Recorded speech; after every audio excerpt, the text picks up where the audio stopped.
ये बात है 1996 की, जब चाइना के दूर दराज इलाके में आर्कियोलॉजिस्ट को एक ऐसा पिरामिड बना मिला जो असल में 1.5 लाख साल पुराना कदीम लोगों का बनाया हुआ इलेक्ट्रिक पावर प्लांट था।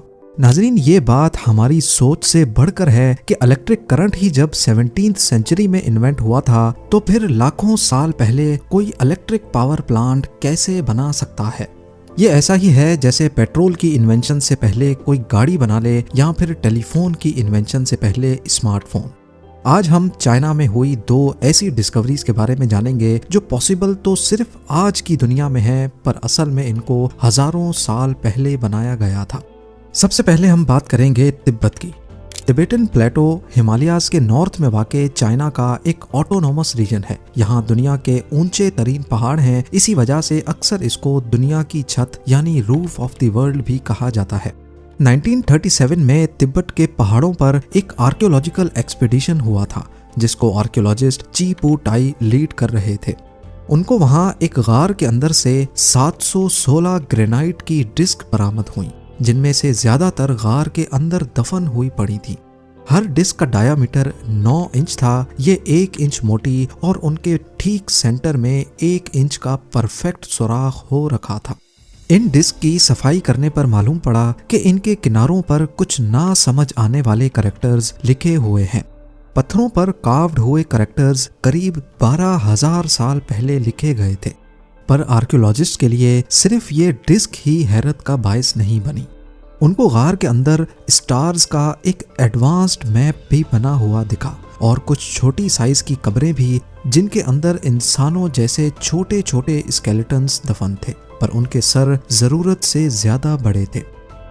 यहाँ आखिर क्या हुआ था, ये ठीक से जानने के लिए इन 12,000 साल पुरानी डिस्क पे लिखे कैरेक्टर्स को डीकोड करना बहुत जरूरी था। 20 सालों तक मेहनत करने के बाद जब ये गुत्थी सुलझ ना सकी, तो ये पत्थर प्रोफेसर सुम ओम नोई के हवाले कर दिए गए।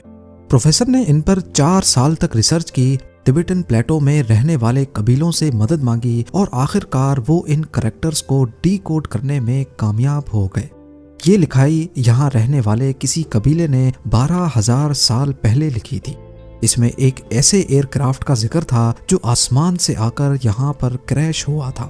क्रैश के दौरान इसमें बच जाने वाली मखलूक के बारे में भी बताया गया था, जिनका नाम कबीले वालों ने ड्रोपा मेंशन किया हुआ था। इन 716 डिस्क में ये भी लिखा था कि पहले हम डर के मारे गार में छुप गए, लेकिन फिर हमें महसूस हुआ कि आसमान से आने वाले ड्रोपा किसी गलत इंटेंशन से यहाँ नहीं आए। वो वापस नहीं जा पाए और यहीं बसना शुरू हो गए।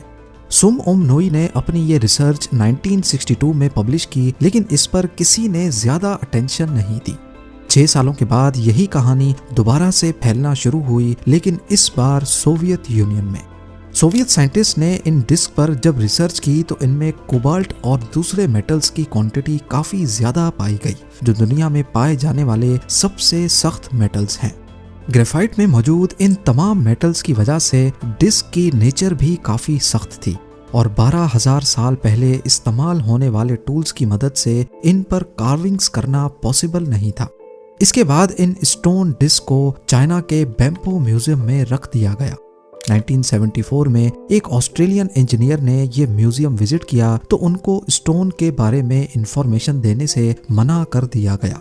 और फिर 1994 में 2 जर्मन साइंटिस्ट ने जब ये डिस्क देखने के लिए इस म्यूजियम को विजिट किया तो उनको बताया गया कि चाइनीज गवर्नमेंट की तरफ से इन डिस्क्स को डिस्ट्रॉय कर दिया गया है।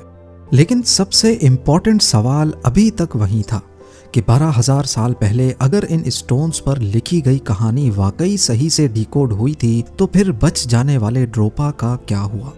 1937 में जब इन स्टोन्स की डिस्कवरी हुई थी, उसके 1 साल के बाद यानी 1938 में तिब्बत के इस एरिया में एक सर्वे हुआ था। यहाँ 2 कबीले बसते थे, जिनकी नस्लों को एंथ्रोपोलॉजिस्ट ने यहाँ बसने वाले दूसरे चाइनीज, मंगोल और तिब्बतन कबीलों से काफी मुख्तलिफ पाया। इनकी स्किन येलो, सर जरूरत से बड़े और इनके जिस्म पर काफी कम बाल थे, जबकि इनका कद 3 फुट 6 इंच से लेकर मैक्सिमम 4 फुट 7 इंच रिकॉर्ड किया गया, लगभग उतना ही जितना गार के अंदर मिले स्केलेटन्स का था। तो अब सवाल उठता है कि क्या ये 12,000 साल पहले बच जाने वाले ड्रोपा की ही नस्ल तो नहीं है। आज भी एक कबीला नॉर्दर्न टिबेटन प्लेटो में रहता है जिनको ड्रोपा तो नहीं बल्कि ड्रोकपा कहा जाता है, पर इन लोगों की हाइट नॉर्मल इंसानों जैसी है। ड्रोपा स्टोन डिस्क आज दुनिया के किसी भी म्यूजियम में मौजूद नहीं है। बेशक इन पर हुई कार्विंग्स और ड्रोपा की कहानी का कोई सबूत नहीं है, लेकिन 12,000 साल पहले इतने सख्त पत्थर पर वो उन टूल से तो कार्विंग्स नहीं कर सकते थे जिनका आज तक ह्यूमन हिस्ट्री में जिक्र किया गया है। जाहिर है उनके पास कोई ऐसा टूल जरूर था जिसका हमें अंदाजा भी नहीं। अब बात करते हैं चाइना में ही की जाने वाली एक दूसरी डिस्कवरी की। 1996 में चाइनीज आर्कियोलॉजिस्ट को 1.5 लाख साल पुराना एक ऐसा पिरामिड नुमा पहाड़ मिला जिसके अंदर मौजूद एविडेंसेस ये इशारा देते हैं कि ये उस वक्त का इलेक्ट्रिक पावर प्लांट था। जी हाँ, चाइना की किंगहाई प्रोविंस में लेक टूसू के साउथ में माउंट बाइगोंग नामी पहाड़ है। इस पहाड़ के अंदर एक गार है जहां आर्कियोलॉजिस्ट ने ये हैरान कर देने वाली डिस्कवरी की। गार के अंदर लोहे के बहुत सारे टुकड़े मिट्टी में बिखरे हुए थे और कुछ अजीब शक्ल के पत्थर भी पड़े हुए दिखाई दिए। ना सिर्फ इतना, कहानी में ट्विस्ट तब आया जब उनको लोहे के पाइप्स नजर आए जो पहाड़ के अंदर जा रहे थे। मालूम पड़ा कि ये गार, ये केव कोई नेचुरल नहीं है बल्कि इसको किसी ने बनाया है। और ये पहाड़ भी असल में पहाड़ नहीं बल्कि एक पिरामिड है जो वक्त के साथ साथ अब अपनी ओरिजिनल हालत में नहीं रहा। शुरुआत में तो ये सारा मंजर बहुत ही कंफ्यूजिंग लग रहा था। साइंटिस्ट जितना माउंट बाइगोंग के बारे में जानने की कोशिश करते उतने ही नए सवालात का पहाड़ खड़ा हो जाता। बीजिंग इंस्टीट्यूट ऑफ जियोलॉजी ने जब यहाँ लोहे के पाइप्स पर रिसर्च की तो मालूम पड़ा कि इनको 5-10 नहीं बल्कि 1.5 लाख साल पहले बनाया गया था। यहाँ मुख्तलिफ साइज के पाइप्स थे जिनमें ज्यादातर का डायामीटर 18 इंच था, जबकि कुछ पाइप चावल के दाने जितने छोटे भी थे और कुछ इतने बड़े कि इंसान भी उसमें से गुजर सकता है। साइंसदानों को ये समझ नहीं आ रहा था कि आयरन एज से भी लाखों साल पहले ये पाइप्स कैसे बनाए गए थे, इनको किसने और क्यों बनाया था। इन पाइप्स का यहाँ पर कोई खास मकसद तो नजर नहीं आ रहा था, जबकि 260 फीट दूर टूसू लेक में भी कुछ ऐसे ही पाइप्स देखे गए। ये पाइप्स लेक के पानी के लेवल के नीचे और ऊपर दोनों जगह पर देखे गए। कुछ रिसर्चर्स का मानना है कि ये पाइप्स शायद पिरामिड के अंदर पानी पंप करने के लिए डाले गए थे।